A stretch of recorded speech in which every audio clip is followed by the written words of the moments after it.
bago ka mag-scroll, upo ka muna dito. Kasi dito sa channel na to, mga kwentong totoo ang lasang ikakwento ko. Pag-ibig na hindi perpekto, pero totoo. Kwento ng mga ordinaryong Pilipino. Kagaya mo, kagaya ko. Kaya kung handa ka na, kumuha ka ng kape mo at simulan na natin. Ito ang kwento ng... Kahapon lang siya nag-propose. Kinabukasan, tinawag ako papunta sa ospital. Ang nakita ko doon, hindi ko makakalimutan. Hi po sa lahat na nakikinig. Bago ko simulan itong kwento ko, gusto ko munang sabihin sa inyo, hindi ko akalain na sasapit ako sa puntong ito.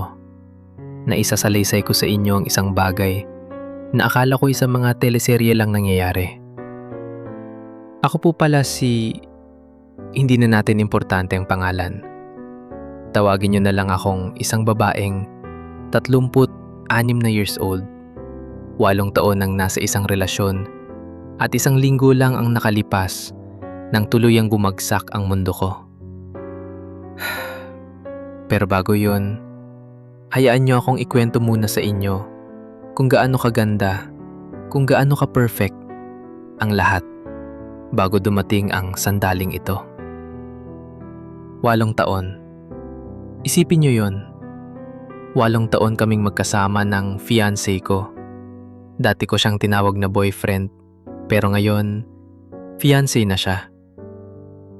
8 taon ng paghihintay, ng pagsubok, ng lahat ng up and down na dinaanan ng isang relasyon.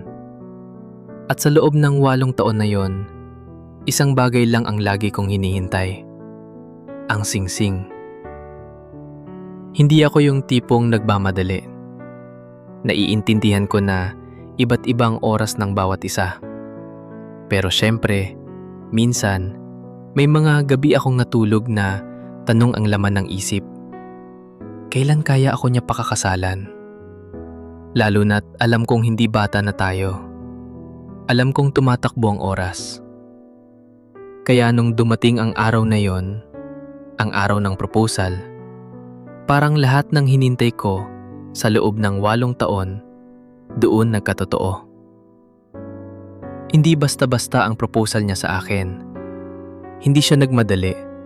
Hindi siya nag-iisip lang ng random na araw. Pinlano niya ito ng husto. Alam niyo ba kung gaano ka-exclusive ang ginawa niyang proposal? Both families namin, magkasama. 3 lang sa pinakamalapit naming mga kaibigan ang inimbitahan niya. At ang pinaka nakakaantig sa akin, pinauwi pa niya sa Pilipinas ang ate ko at ang best friend ko na parehong nagtatrabaho abroad.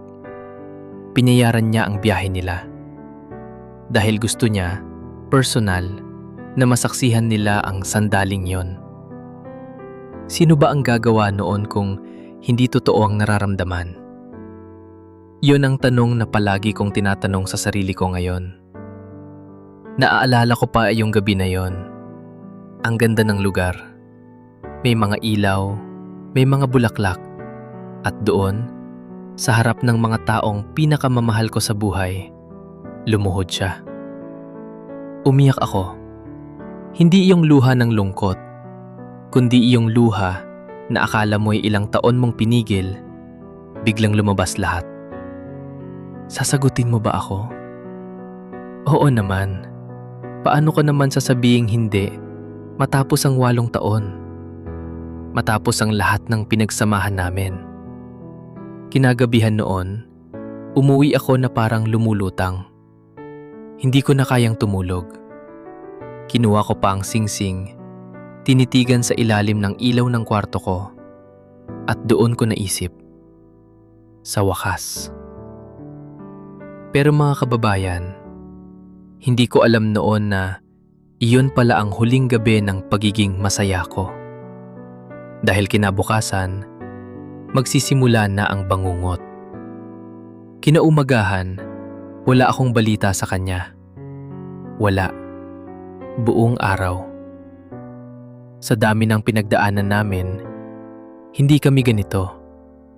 Kahit busy siya, may text man lang. May good morning man lang. Pero araw na yon, tahimik. Sobrang tahimik. Sinubukan kong huwag mag-alala. Sinabi ko sa sarili ko, siguro pagod lang siya sa lahat ng preparation ng proposal. Siguro natulog ng mahimbing. Pero paglipas ng hapon, nagsimula na akong kabahan. Tumawag ako sa pamilya niya. Nandyan ba siya sa inyo? Sabi nila, akala nila nasa amin siya. Doon ko na-realize, hindi pala siya umuwi kagabi. Hindi siya umuwi sa bahay nila matapos ang proposal. Naisip ko lahat ng posibleng dahilan. Aksidente? May nangyari sa kanya? Sinong dapat kong tawagan? Pero wala akong magawa kundi maghintay. At doon, bandang 6:00 ng gabi, tumawag siya. Naalala ko pa ang tono ng boses niya. Iba, seryoso. Hindi katulad ng boses niya kagabi na puno ng saya at pag-asa. Pumunta ka dito sa ospital. Kailangan kita makausap. Tumigil ang mundo ko sandali. Bakit? Anong nangyari sa'yo? Tanong ko. Pero ang sagot niya lang, wala akong ibang pwedeng sabihan nito, kundi ikaw. Importante lang, pumunta ka. Hindi ako nag-atubiling pumunta. Buong biyahe papunta sa ospital, dasal ng dasal. Sana okay lang siya. Sana hindi ito kung ano ang iniisip kong pinakamasama. Kung alam ko lang noon, kung alam ko lang na ang pinakamasama na naiisip ko ay wala pa palang katapat sa katotohanang naghihintay sa akin. Pagdating ko sa ospital, sinabi niya sa akin ang room number. Naglakad ako sa mahabang pasilyo. Ang bawat hakbang ko parang bumibigat. May kutob akong hindi maganda ang mararating ko. Hindi ko alam kung saan nanggaling ang pakiramdam na yon. Pero taimtim itong nag-iwan ng kaba sa dibdib ko. Nakarating ako sa pintuan. At bago ko pa man mabuksan ng buo yon, may naringgan akong iyak. Iyak ng isang sanggol. Naisip ko, mali siguro ang room na pinasukan ko. Baka mali ang narinig kong number. Pero nang buksan ko ng tuluyan ang pinto, doon ko nakita siya. Ang fiancé ko. Karga-karga ang isang sanggol. At nakangiti siya. Isang ngiti na puno ng saya, ng pagmamahal na hindi ko pa siya nakitang ganoon dati. At sa kama, may isang babae. Nakahiga, pagod, pero nakangiti rin. Nakangiti sa akin. Doon ko naramdaman, may mali. May sobrang mali. Ano ito? At doon niya sinabi sa akin, sa harap ko, habang karga niya ang sanggol na yon. May anak kami, sabi niya.